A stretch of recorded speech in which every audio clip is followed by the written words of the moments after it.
Welcome back to Leverage Supply Chains, the show where operators and builders turn AI and data into actual results on the shop floor and in the supplier network. I'm your host, Andrew Stroup. And right now, if you're running supply chain or procurement, you're living in an AI solution zoo. Every vendor has an agent, a co-pilot, a suite, a portal, a marketplace. Your inbox is full of AI promises, but your team is still living in email, spreadsheets, and an ERP that hasn't fundamentally changed how the work gets done. So today we're going to cut through that noise and talk about what it really means to build supply chains for the AI era, not just bolt AI onto legacy tools and anything else you're being pitched. We'll use the retirement of one of the most well-known artifacts in procurement tech, Elouise Epstein's spider maps, as a signal that the old SaaS playbook is coming to an end. And we'll dig into what an AI native, hacked together operating model looks like instead, especially for mid-market industrial distributors and manufacturers. To do that, I'm joined by Dr. Elouise Epstein, partner at Kearney, Arthur, and one of the sharpest and most honest critics of procurement technology, and one suite to rule them all thinking. She's been calling out the hard truths for years and is now pushing the conversation into what comes next in the AI era. Always welcome to the show. For folks who might know your spider maps or your books, but don't know what you're focused on day to day right now, how do you describe what you do? Actually, if we could figure that out, I would like to know myself. Actually, I think Kearney would like to know as well. I'm not sure anybody knows. So I really I'm a provocateur. I look at what the future is and work backwards to today. And I'm not talking about EGI and all this like robotic everything. But I look at 3 to 5 years out and look at what the trends are and how we can set this North Star and work backwards from that. Because almost everybody is stuck in let's just call it the SAP morass or the Oracle morass or whatever. And it doesn't feel like we can get from here to AI future. And so my job, at least my job is to break that down and chart that path from here to there. Well, not an easy task, but I love it.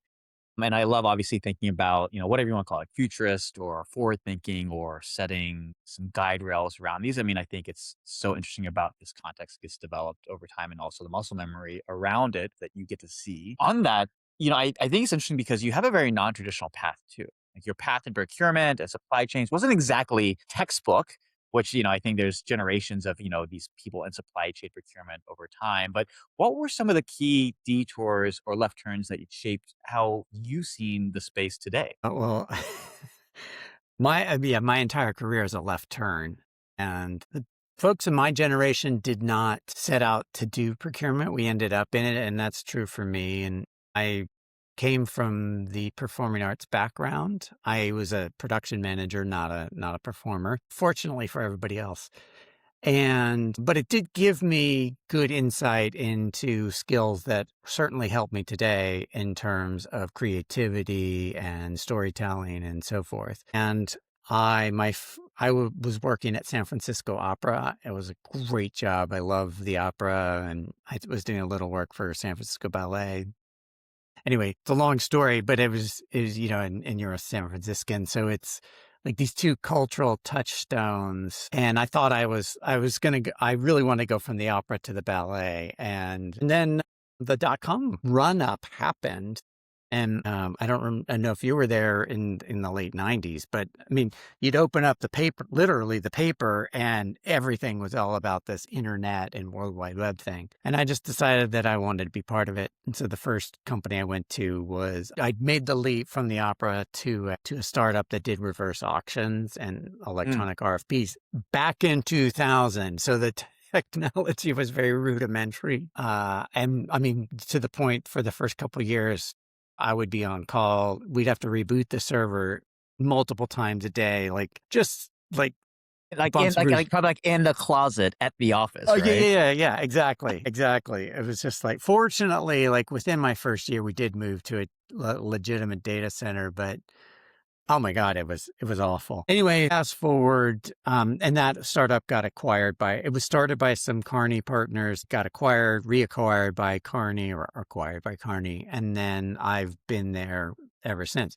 To answer your question, I got off in nostalgia there for a minute, but I crashed my career multiple times throughout because I'm almost 26 years at Kearney. So along the way, I've made a lot of mistakes.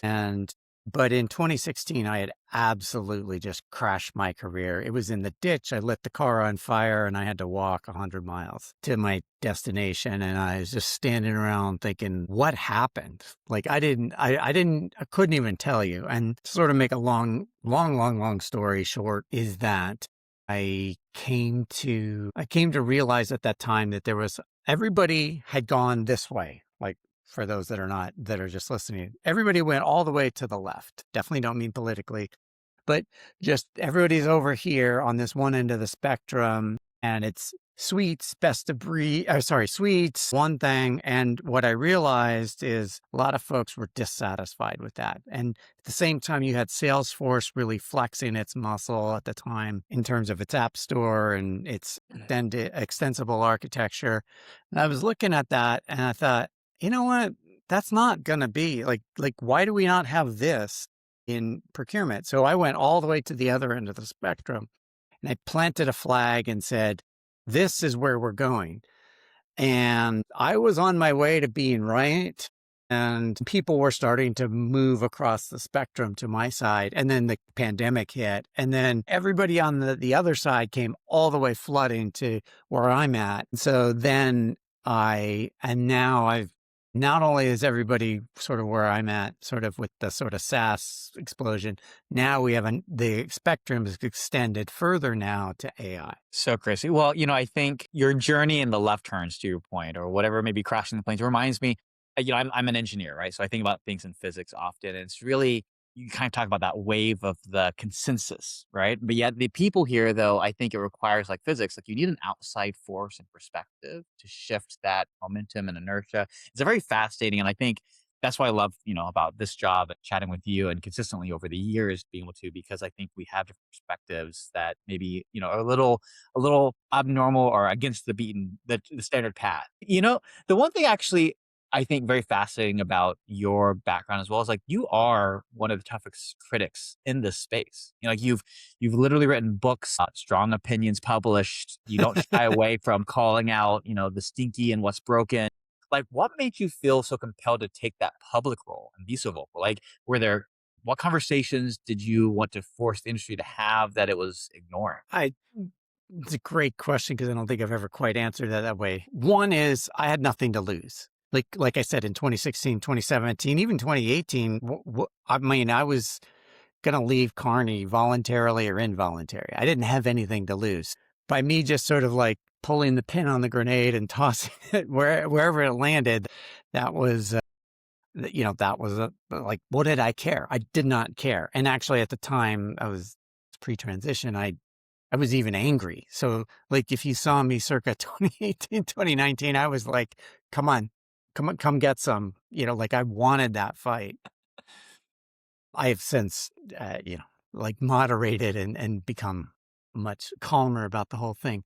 But the other piece, and this is the thing, this will drive me crazy, is the conjoined triangles, to quote Silicon Valley, where you had the tech providers, the systems integrators, the analysts / consultants, and they're all scratching each other's back. And when I realized that, so it creates this group think. So let's say, Andrew, you're going to go you need to put a new procurement system. So what you would do is go to the analysts, the Gartners, the IDCs, whoever, and they say, here's your top 10 players or top 20 players, in a market where there were not legitimately 10, much less 20. And so you go there and then you go to the tech provider and they do all these benefits cases and like they're selling you.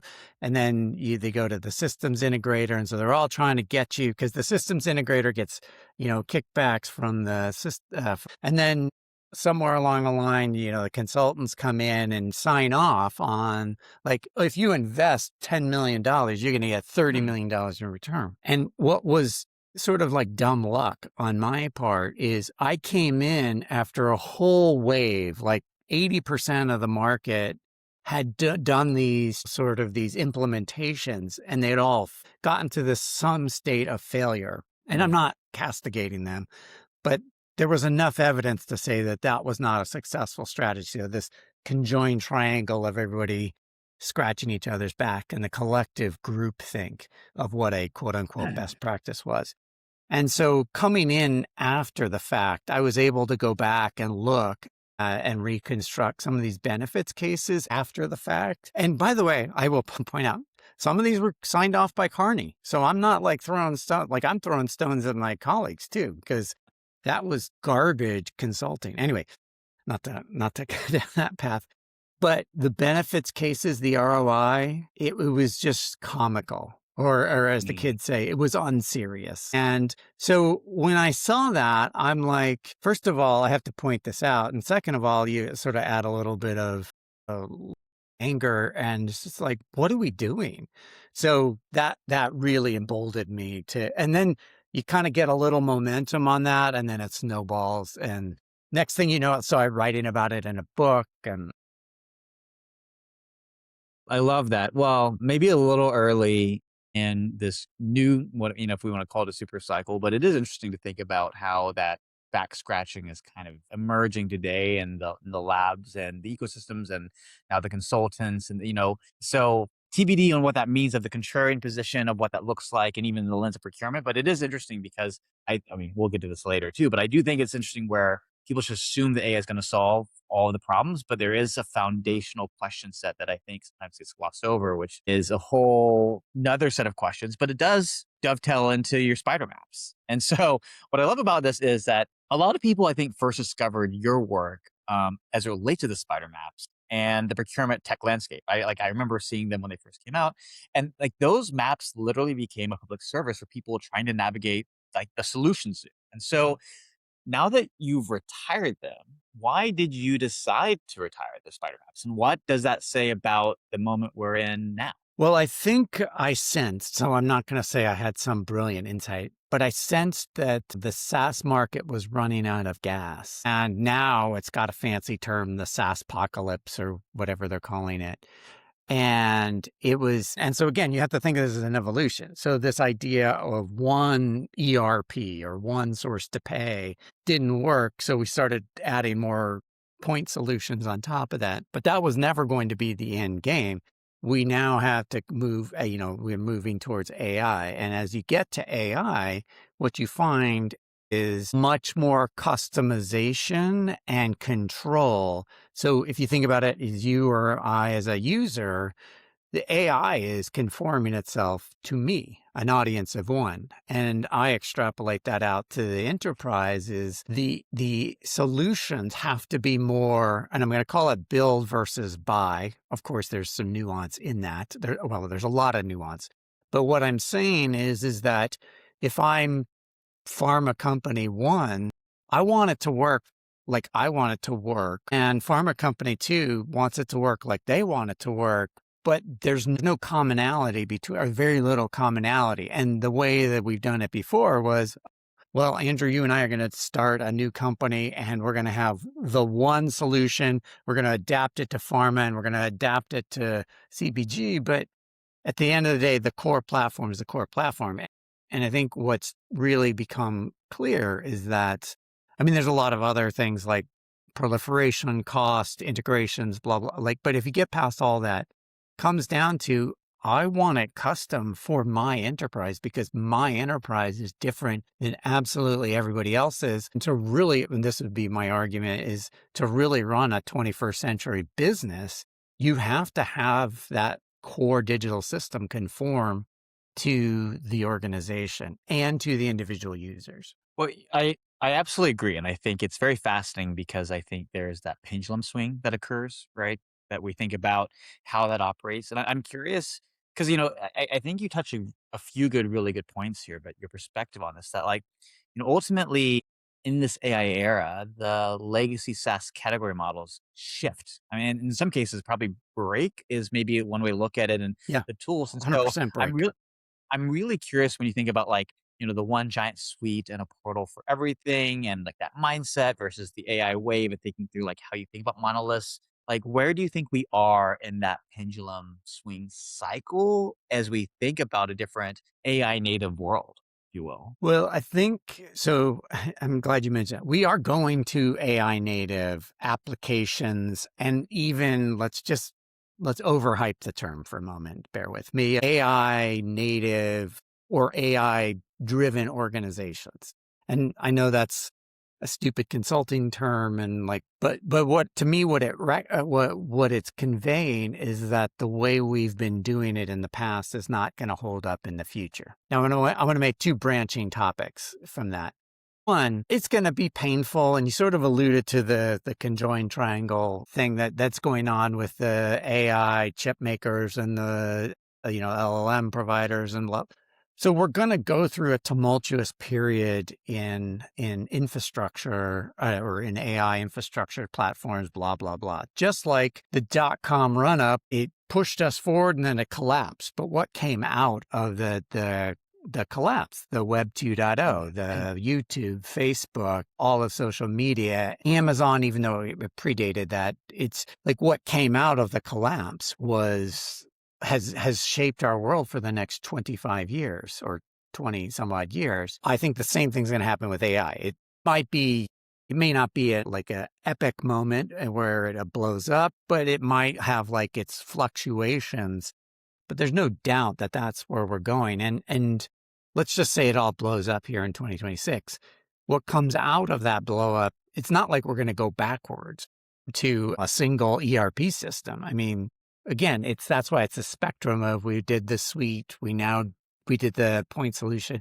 Now we're going to do AI, and we'll sort of evolve around that. And the other thing is, and this is what I'm working on my next book, is I don't think like this is the thing that I would argue we're missing. We think about AI as automating the enterprise. It's not about automating the enterprise.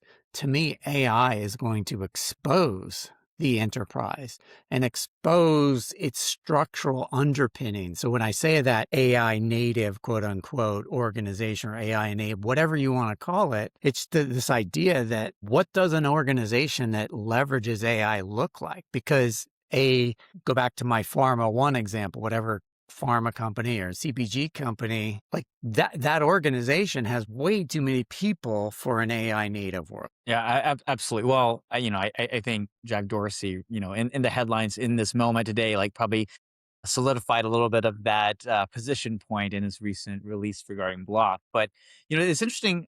I would love to drill down, I guess, in that structure of, okay, so let's think about specifically like a mid-market, chief procurement officer or VP supply chain. And like they're in the stack today, they're hearing this podcast, they're thinking about, you know, they're seeing the sea of vendors, and some say that they're, AI, but maybe they're pre-AI architecture, or they're like AI on the deck, but they actually aren't, or maybe they are AI. Like, curious your, red flags, yellow flags, beige flags, whatever it may be, on how you think about that, especially as you think about where they should be focusing their time towards that future set. So the first and foremost, I tell all my clients, just stop buying stuff. Just because, or do 1-year renewals where you can get out of it easily. Just don't make big decisions and big costly investments right now, because everything's changing. And by the way, the things the way I look at it, the way you look at it, it will change in a year, in 2 years, in 3 years. So why would you sign up for a 5-year commitment with, 7 figures where like the world could fundamentally change in many ways? But technologically, I mean, like the speed at which AI is evolving and the capabilities, I mean, for me, my old human brain is not keeping up. So why sign up for this stuff? So that's number one. Just don't buy lots of tech, because one of my arguments is CLM is dead. Why are we buying CLM systems? And yet, like 8 out of 10 clients are putting in CLM systems. It's like literally one of the first things they want to try to install, right? It's like the simplest thing for them. So it's like, just stop buying that stuff. You're not going to be any worse off than you are today. Second, if you are a leader, doesn't matter if you're CPO of big pharma company or little CPG or mid-market, whatever, learn. You've got to learn this because most leaders, and I have stats to back this up, are over 40. So whether it's board level, CEO level, or even VP and director level, pretty much over 40. And by the way, a lot of millennials are starting to get across that 40 threshold. So like, you got to learn this. It's not native to us. It is much more native to Gen Z and definitely Gen Alpha, this AI thing. So we got to like understand our place in the world. And so if you're over 40, you got to be learning this stuff and working overtime, because how can you make any decision about an AI platform? And I do nothing but study and work with this all the time. I'm not the right person to buy an AI platform because it's just beyond my sort of lived experience. Yeah, absolutely. I think, well, being a millennial, stepping into this 40s and being part of that, it is interesting because I think the vernacular and even like, I grew up in the wave of like, let's talk about cell phones and what does the internet look like and what does the dial-up see, and like that step into a different almost step change of accessibility. And I think we're seeing the same thing even with like the newest wave right now, like Gen Beta, which is going to be fully AI native literally from the start. So it'll be very fascinating. That actually dovetails into the other major topic I really wanted to chat with you about, which is this concept of procurement 4.0. Right. And we're thinking about that, or let's call it, AI native supply chains. I don't think that we can easily just prescribe that to being co-pilots, right? And there's so much more to that language and so much more to like that scope.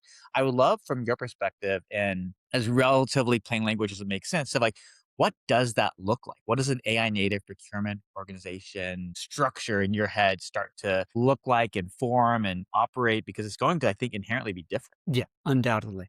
There's a lot to unpack in that question. So just raise your hand if I go on into lecture mode. But this is the topic. So first off, I don't think anybody's in the procurement 4.0 box yet. I think people are knocking on the door, but I don't want to be like rushing to like add another box in the evolution and then say, oh, well, like, everybody's AI native now. I mean, because like Coupa is now saying they're AI native. Like, no, they're not. It's a legacy architecture. And the SAP is saying the same thing with their new, no, it's not AI native, because AI native has a fundamentally different design construct to it. And I don't want to be in the business of deciding who's in or out. So what I want to do is give the framing and let everybody evaluate for themselves. I don't want to be the arbiter. I felt like in the spider map, I was the arbiter of like innovation, but I didn't really want to do that. I really wanted to show the amount of innovation and the excitement I got a lot of excitement out of the innovation, and I still do, but I don't want to be the arbiter of it. But the AI native, it's not just going to be a platform. So like, we can talk about the three that I think are the closest are LevelPath, Zip, and Oro. But there's other companies like FlipThrough and Rivio that have very specific point solutions or very specific productivity tool or agents in some cases that you can layer on into the way of operating.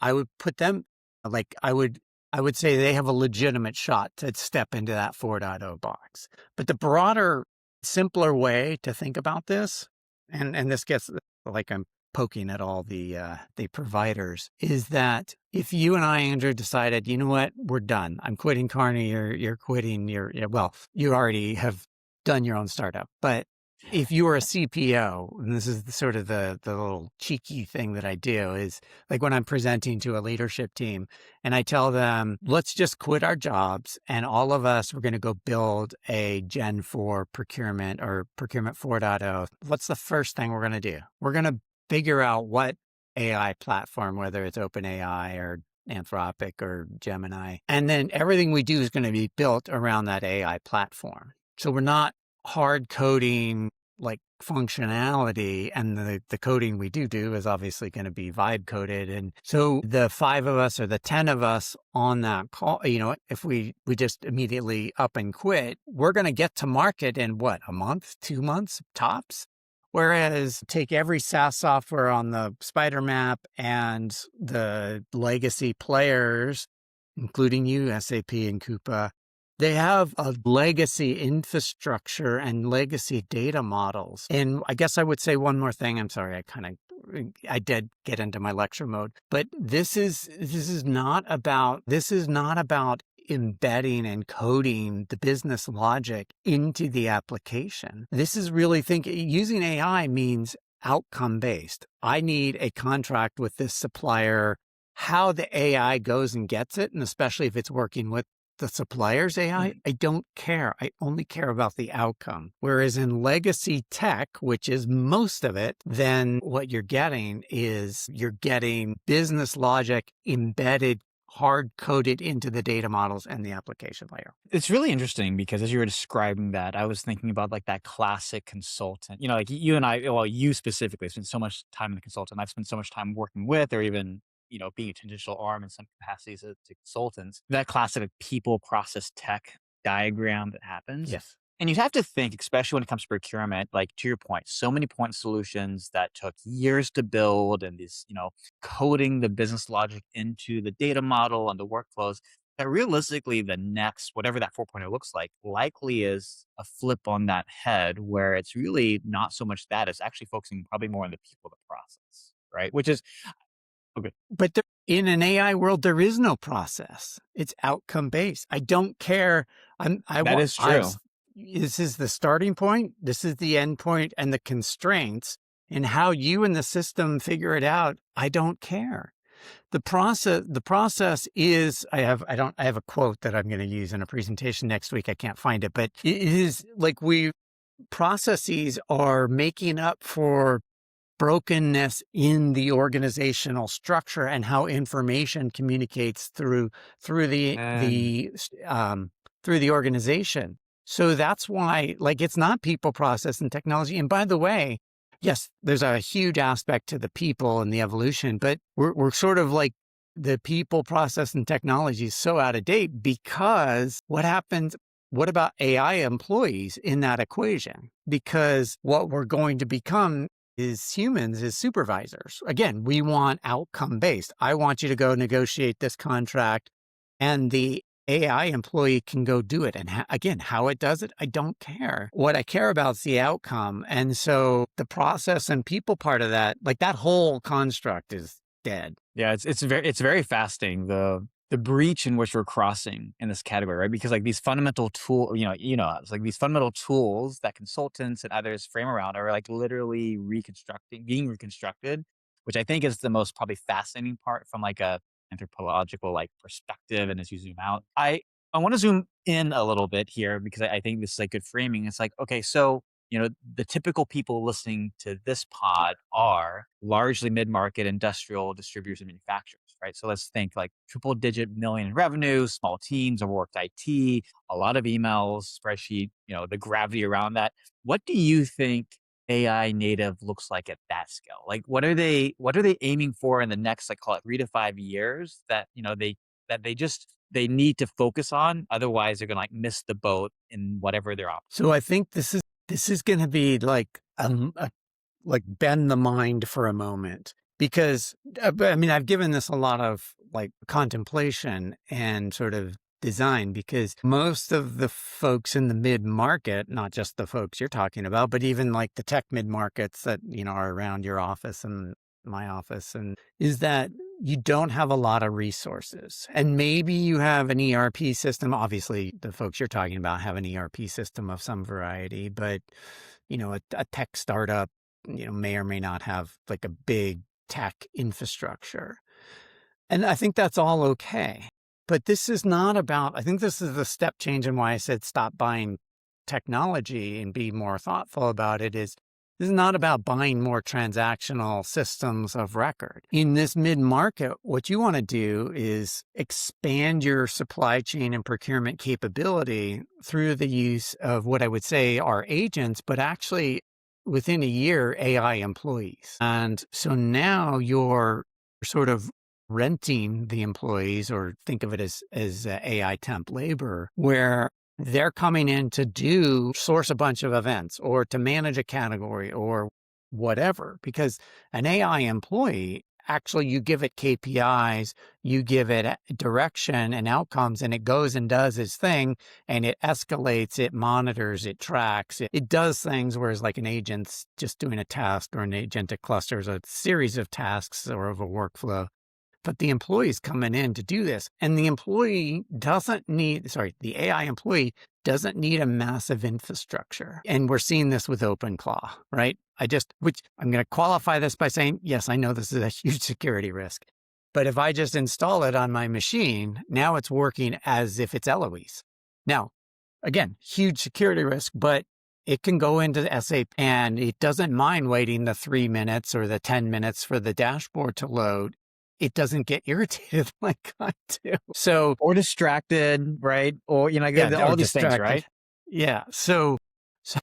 Yeah, I'm highly distracted. Actually, I was late to just in full transparency, I was late to this recording because I went down a rabbit hole anyway about some research. Anyway, but yeah, so the AI employee just sits there and does whatever it does as if it were me. So it's not some like web bot scraper thing that's out there. It's literally just watching.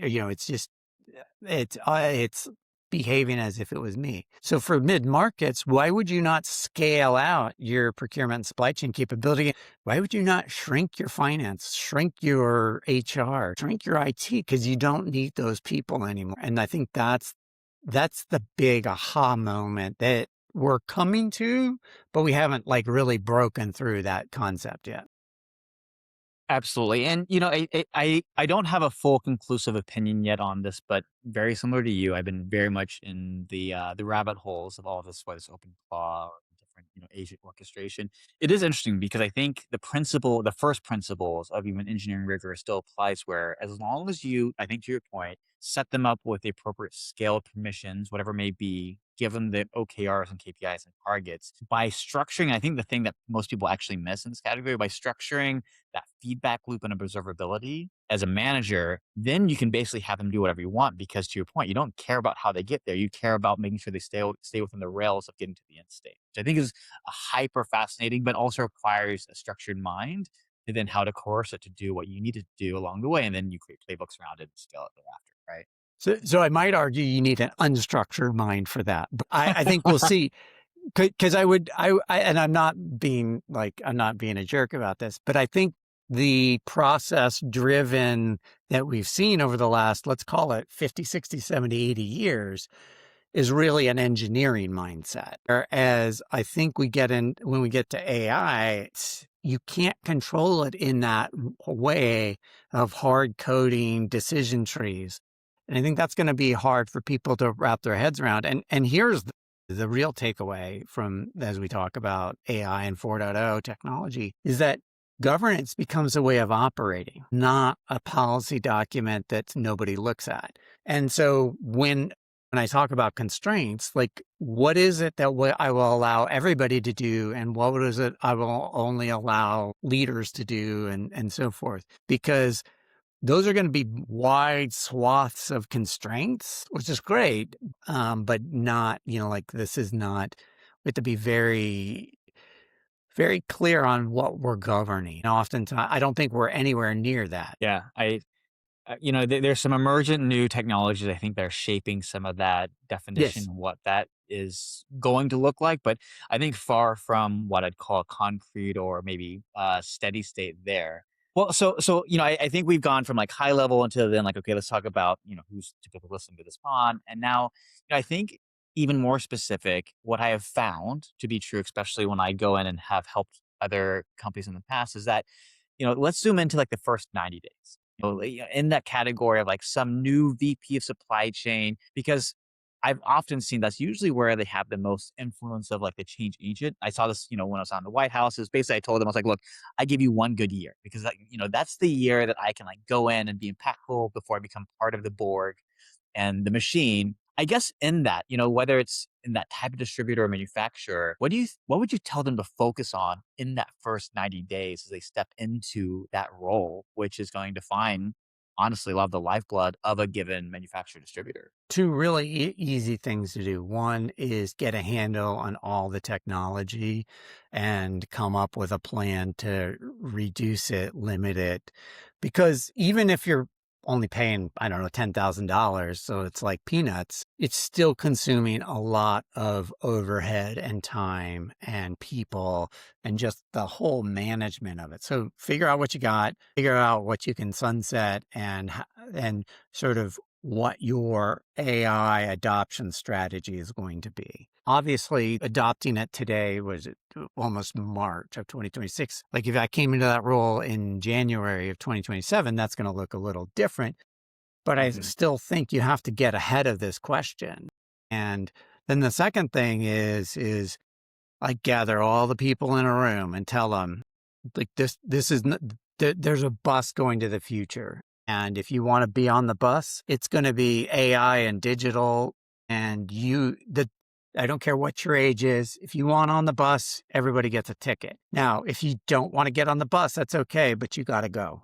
And if if I'm looking at my leadership team, you guys got to be at the front of the bus. Like you can't be hiding in the back, even if you don't know everything, because that bus is going to the future. And if you stand in front of it, it's going to run you over. I love that because it was actually one of the thoughts that came up, and I was actually had it written down was around like I categorize this as like a cultural or talent It is, question, yeah. right?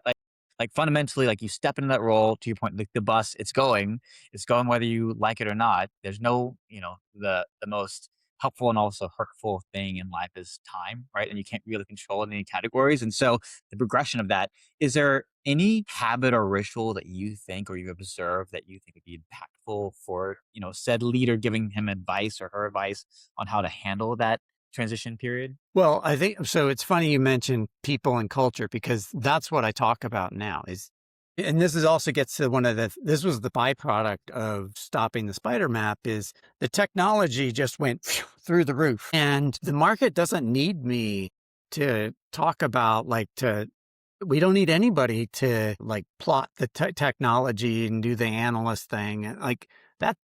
Just ask ChatGPT, it'll tell you what you need to know. The issue is the people and the culture are way, way down here. So all my work is with people and culture and you get a spectrum. But it's really about motivation and saying, look, I'm not going to fire everybody. I don't believe in firing everybody because of AI. Now I know you and there's a lot of companies around us that are choosing that, but that it's not about that. It's about, on one hand, it's enabling the younger generation that expects this kind of technology. And then those of us that are older is to help develop critical thinking skills, communication, relationship building, things that we grew up learning. Like it's merging those two. And I think as you come in as a new leader, you have to navigate that and figure that out. I am not concerned about, when I walk into big pharma company, I don't care what AI model they're using. My assumption is they're going to be using Anthropic or OpenAI or Gemini or something else. I don't even care because it's not about that. And by the way, like it's not Copilot. Microsoft Copilot is just corporatized AI. That's not what I'm talking about here, right? But the question is this idea of governance as a way of operating and because like there's a lot of productivity hacks that I can do. So how do I operationalize that within the boundaries of my people? And there are not good answers for that. And there are certainly no best practices. So if anybody's telling you best practices, you have my permission to kick them out of your office because they don't know what they're talking about. Noted. I will take you up on that someday. I promise you. Well, so that is that is interesting because I think that dovetails into our lightning round questions. Move to field for you as we get to the back side of the show. In the lightning round, quick questions and your immediate reaction responses, which I know you're quick on your feet on. If you had to pick one metric for like a CPO or VP supply chain to track, and whether their AI bets are actually changing how work gets done, not just adding more dashboards, what would that metric be? Failure. How many times are you failing, or how are you going about correcting a failure? And Mm. not to, I know this is a lightning round, but we talk about fail fast. What are we really talking about? We're talking about learning quickly. And because humans learn by failure. And so often I've seen this for like 20 years in the whole digital, the march to digital. And now I'm seeing it again with AI. We become stuck and we don't want to start because we don't want to fail. Like failures, like my greatest learning moments have been because of failure. Like I said, I crashed my career into the ditch multiple times. But by doing that, that's the only way that I'm still with Kearney, is because I learned from that. And so you got to have a metric around failing. And that doesn't mean you want to crash your company, by the way, but I can't just wait till it's perfect before I will stick my toe and say, okay, maybe. It's super interesting. I know it's also supposed to be a lightning round, but we have these great conversations anyways. But it is interesting, right? Because you have obviously reversible versus irreversible decisions. Yeah.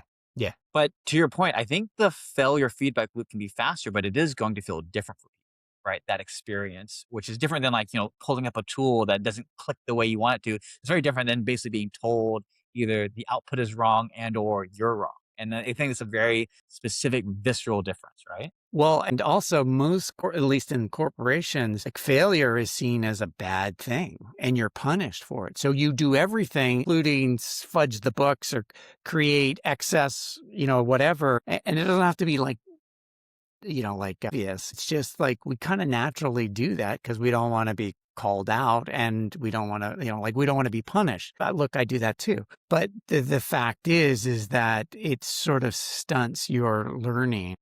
When I talk about AI exposing organizations, that's going to be one of the things it does, is the people that take extra time and build extra processes to prevent being seen as a failure or being seen as having failed, like AI is going to cut right through that. Absolutely. Next question. Finish the sentence for me. If you're still treating procurement as a back office function, You're operating in the late 1990s. all right. Well, as you know, sometimes industries trail in this category, so we got to help them along the way.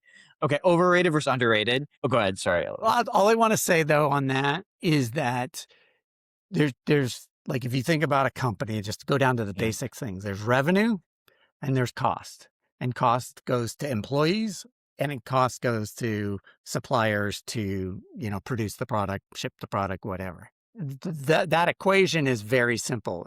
It's a 2-part equation or 2.5 part equation. How can you not, like, everybody focuses on revenue and growth, but if you're not operating a profitable business, what are you doing? And you and I, like, look around, like, open your window and look at the tech companies around you. They've made this mistake. The older ones have made this mistake repeatedly. Anyway, I just want to, so when we talk about procurement's back office, it can't be. Just the math doesn't math. 100%. I think that's, I think got exposed a little bit during COVID, and I think it's getting even more exposed now in the scenario of a whole bunch of different convergences of motions and movements happening in AI. Okay, last question before I get to the fun one. It's if someone wants to see through the AI hype and kind of drill into more of what you're talking about when it comes to the layer of supply chain procurement, is there a book, paper, or an operator you'd want to point them towards, besides your upcoming book, by the way, which I'm very excited about, but anything that comes top of mind that you think, start digging here? I have a very simple answer to that. So first off, if you want to learn about, so my push is everybody needs to learn about and do AI. So if you want to learn about and do AI, please, please, please stay off of LinkedIn, because the people posting about AI on LinkedIn have no idea what they're talking about. And it's just trash. So sorry, I'm getting excited. And so if you want to learn about AI and see what's coming, you got to follow on YouTube, creators on YouTube or TikTok, because that's where you'll see people doing this, and they'll deconstruct within a couple of hours of every new announcement, Gemini 3.1, Claude Code, this, that, the other thing. Within hours, you'll have 100 videos of people breaking down the key changes or hacks to make Notebook LM better. I'm a huge Notebook fan, or whatever it is. And they're doing it. all of these things are doing. Let me show you. Like one of the things last night, I was trying to enhance a slide deck. So I put it into Google Slides and wanted it to clean up my deck and do all the formatting, and it didn't work. And so then I went to YouTube to figure out how to do this. And I went to Gemini as well. So this is what everybody needs to be doing. Now, I'm not giving you too much more prescription other than that, because maybe you only use Anthropic or Claude, or maybe you only use Palantir or, whatever. I'm not trying to be like, we all are down different sort of rabbit holes or interests. So follow that. But I guarantee you there's going to be 1,000 videos on whatever AI you're learning. Absolutely. Yeah, the distribution is wild at this point, which is, I think, an interesting accelerant in many ways. Okay, well, last major question besides, some like just logistical ones. And I love this question, by the way. It's if you could go back and give a younger version of yourself, or just someone entering procurement supply chain today, one piece of advice about how to think differently in this space, what would it be? You have to believe in yourself, because nobody is going to believe in you, and nobody's going to promote you, uh, like sort of like talk you up, hype you up. I kind of walked in thinking, like like I'm here, I've arrived. I also walked in and early in my career thought, I'm here to learn. Like, I want to learn from all these smart people around me. Well, it turns out that they weren't any smarter than I am, and they didn't have any more experience than I did. And in fact, in many cases, technologically, I was way more advanced than them. And if you would have told me that before I left the opera, I'm like, there's no way. There's no way. I'm the dumbest. I'm the slowest. I'm the, least technical.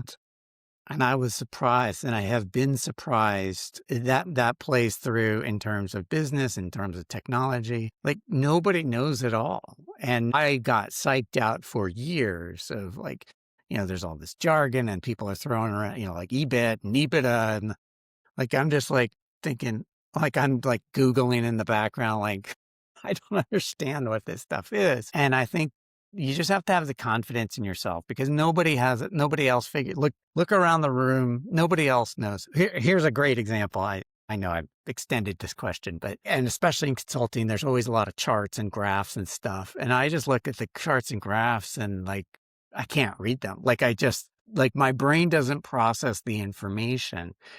And people are like, oh, well, go deep, go into that chart, go into that bar or that, like chart of that part of that, what's this and that. And it's just like goes right over my head. It's just because I have a different way of learning and interpreting, or rigid processes just like turn me off. Like this just like, and because I'm not an engineer and I have this unconstrained brain, but I looked at that as a liability for years and years and years. And the way I would reframe it for younger folks is we all have our spikes and we all have the things we're good at, and the things we're bad at, don't focus on them, because it's not going to help.